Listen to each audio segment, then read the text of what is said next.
सुभाष रेड्डी जी, मेरे साथी मंत्री श्रीमान BL वर्मा जी, सचिव सहकारिता Shri Gyanesh Kumar ji, Shri Vijay Kumar ji, Shri Manoj Mittal MD CEO IFCI limited, Shrimati P Lakshmi MD SDMS और आज इस कार्यक्रम में उपस्थित सहकारिता विभाग के सभी अधिकारी कर्मचारी गण और कुछ प्रतिनिधि जिनको सालों से सहारा ग्रुप की ये 4 क्रेडिट सोसाइटियों में जिनकी राशि लंबित हो गई है, स्थगित हो गई, आप सभी का आज के कार्यक्रम में मैं हृदय से स्वागत करता हूं। मित्रों, एक छोटा सा परंतु महत्वपूर्ण कार्यक्रम है। ये कार्यक्रम का महत्व 2 दृष्टि से है। एक तो करोड़ों ऐसे लोग जिनकी गाढ़ी कमाई एक 4 क्रेडिट कोऑपरेटिव सोसाइटियों के अंदर स्थगित हो गई। घोटाले का आरोप लगा, कोर्ट केस हुए, एडमिनिस्ट्रेटर अपॉइंट हो गए हैं। एडमिनिस्ट्रेटर अपॉइंट होते ही ED, इनकम टैक्स, अलग अलग सरकारी संस्थाओं ने अपने अटैचमेंट कर दिए और ये सब कानूनी लड़ाई में कहीं न कहीं जो निवेशक है, जिसने अपनी गाढ़ी पसीने की कमाई इसमें लगाई है, इसके प्रति किसी का ध्यान नहीं जाता था। और ये कोई पहली ऐसी कहानी नहीं है।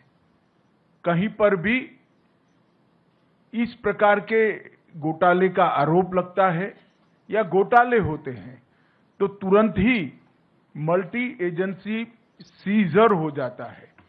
और मल्टी एजेंसी सीजर को मैं मानता हूं कि ब्रह्मा जी पर पृथ्वी पर आए तो इसको उठा नहीं सकते, क्योंकि कोई एजेंसी इसमें निवेशक का विचार नहीं करती, अपने अपने इंटरेस्ट का विचार करती है। और इसी के कारण एक बहुत बड़ी असुरक्षा की भावना और अविश्वास की भावना कोऑपरेटिव सोसाइटियों के प्रति बनी। जब मोदी जी ने एक निर्णय लिया कि इस देश में 70 करोड़ लोग ऐसे हैं जिनके पास पूंजी नहीं है, 70 करोड़ लोगों का ऐसा समूह जिनके पास पूंजी नहीं है, परंतु वो देश के विकास को कंट्रीब्यूट करना चाहता है, देश के विकास में अपना योगदान करना चाहता है, तो कैसे करे? जिनके पास पूंजी नहीं है और कुछ उद्यम करना चाहते हैं, जिनके पास पूंजी नहीं है कोई उद्योग डालना चाहते हैं, जिनके पास पूंजी नहीं है और कुछ प्रवृत्ति करना चाहते हैं, इनके लिए कोऑपरेटिव आंदोलन के अलावे और कोई रास्ता नहीं है। क्योंकि सहकारिता आंदोलन ही एकमात्र आंदोलन है कि जिसमें छोटी छोटी पूंजी का कुल योग बनाकर ढेर सारे लोगों को मिलाकर एक बड़ी पूंजी की निर्मित कर एक बड़ी चीज को साकार किया जा सकता है। मैं आज हमारे यहां जो दूध उत्पादन के क्षेत्र में कोऑपरेटिव क्रांति हुई है, उसका मैं जरूर उदाहरण देना चाहता हूं। सिर्फ गुजरात में 36 लाख बहनें हर रोज दूध का उत्पादन करती हैं और दूध का उत्पादन कर प्रोसेस कर इसको देश भर में और दुनिया भर में पहुंचाया जाता है। और ये 36 लाख बहनों में से एक भी बहन ने 100 रुपये से ज्यादा निवेश नहीं किया है, सिर्फ 100 रुपया। मगर 36 लाख बहनों ने 100 रुपया निवेश किया है। उसमें से अमूल बना और आज वो बहनों की सालाना इनकम 60,000 करोड़ रुपया है। कोई कल्पना नहीं कर सकता कि 100 रुपये के निवेश से और 100 रुपये वाली 36 लाख महिलाओं, जिसमें से ज्यादातर SSC पास भी नहीं है, वो इकट्ठा होती हैं, कोऑपरेटिव सोसाइटीज बनाती है, फिर जिला कोऑपरेटिव यूनियन बनते हैं, फिर फेडरेशन बनता है और अंत इसका ये आता है कि देश भर में दूध की कमी को वो महिलाएं समाप्त करती हैं और इसके साथ साथ 60,000 रुपये का इनकम सालाना वो करते हैं। अब इससे बड़ा कोई उदाहरण नहीं होता। और इसके आधार पर देश भर में कई सारे कोऑपरेटिव डेयरी के मॉडल बने हैं। अलग अलग राज्यों में, कर्नाटक में बना, मध्य प्रदेश में बना, मुंबई, महाराष्ट्र में बना, पटना में बना, बिहार में बना, और सफल मॉडल हुए। और इस सब का योग मिला लें तो 2.5 करोड़ बहनें आज पशुपालन कर कर देश की दूध की कमी को समाप्त भी कर रही हैं और जीडीपी में कंट्रीब्यूट भी कर रही हैं। ये तो उदाहरण हुआ एक सफल कोऑपरेटिव का, मगर कई बार घपले घोटाले के आरोप भी होते हैं और जो छोटे छोटे लोग इसमें निवेश करते हैं उनकी पूंजी जाया जाती है। सालों सालों तक, ये सहारा का ही उदाहरण ले दी, कितने सालों तक सुप्रीम कोर्ट में केस चला, सभी एजेंसियों ने इनकी प्रॉपर्टी सीज कर दी, अकाउंट सीज कर दे, एक सीजर हो तो उसका रास्ता निकाले, 7-8 एजेंसियों ने सीजर कर दिए।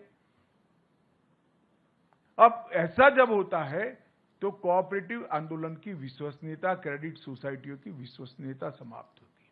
इसलिए मोदी जी ने जो मंत्रालय बनाया उसके बाद हमने इनिशिएटिव लिया, सभी स्टेक होल्डरों को बिठाया।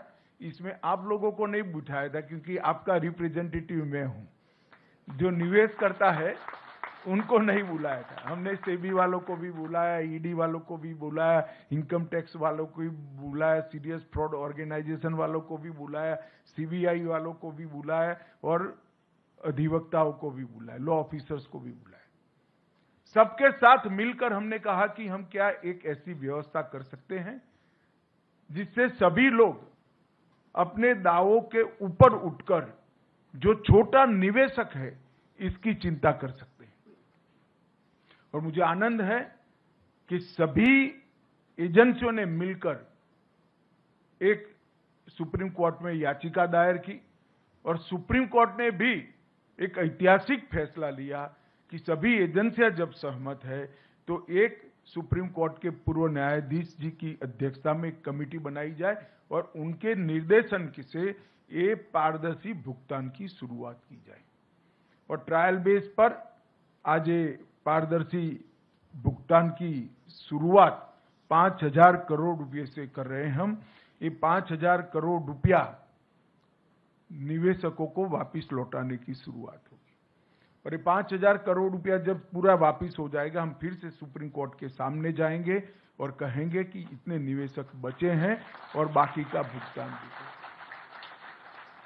आज जो पोर्टल लॉन्च हुआ है वो पोर्टल से लगभग 1 करोड़ निवेशकों को, क्योंकि हमने तय किया है कि पहले 10,000 रुपया तक की राशि को हम भुगतान करेंगे।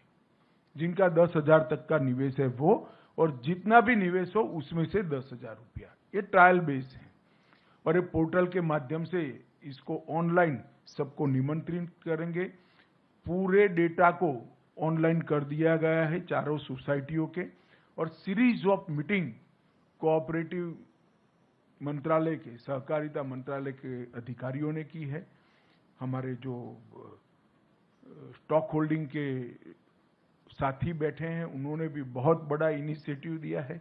मैंने उनको चाय पर बुलाया था, मैंने बोला इसमें कमाई आपको चौनी भी नहीं होने वाली है, मगर ये सेवा का काम है, आप तत्परता से करिए। मैं स्टॉक होल्डिंग का भी धन्यवाद करना चाहूंगा कि इन्होंने बड़े मन से इसमें हमारा सहयोग किया है और रेड्डी साहब ने भी 3 से 4 बार मीटिंग कर कर इसको गति दी है। मेरा मीटिंग करना तो स्वाभाविक है, मगर सुप्रीम कोर्ट के निवृत्त न्यायमूर्ति जब आपकी परेशानी को समझकर इसके लिए परिश्रम करे वो हमारे लिए बहुत सकारात्मक संदेश है।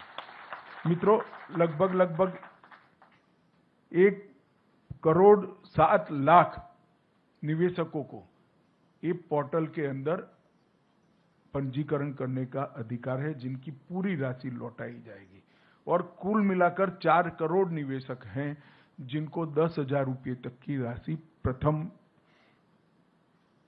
दृष्टि से उनको वापस दी जाएगी।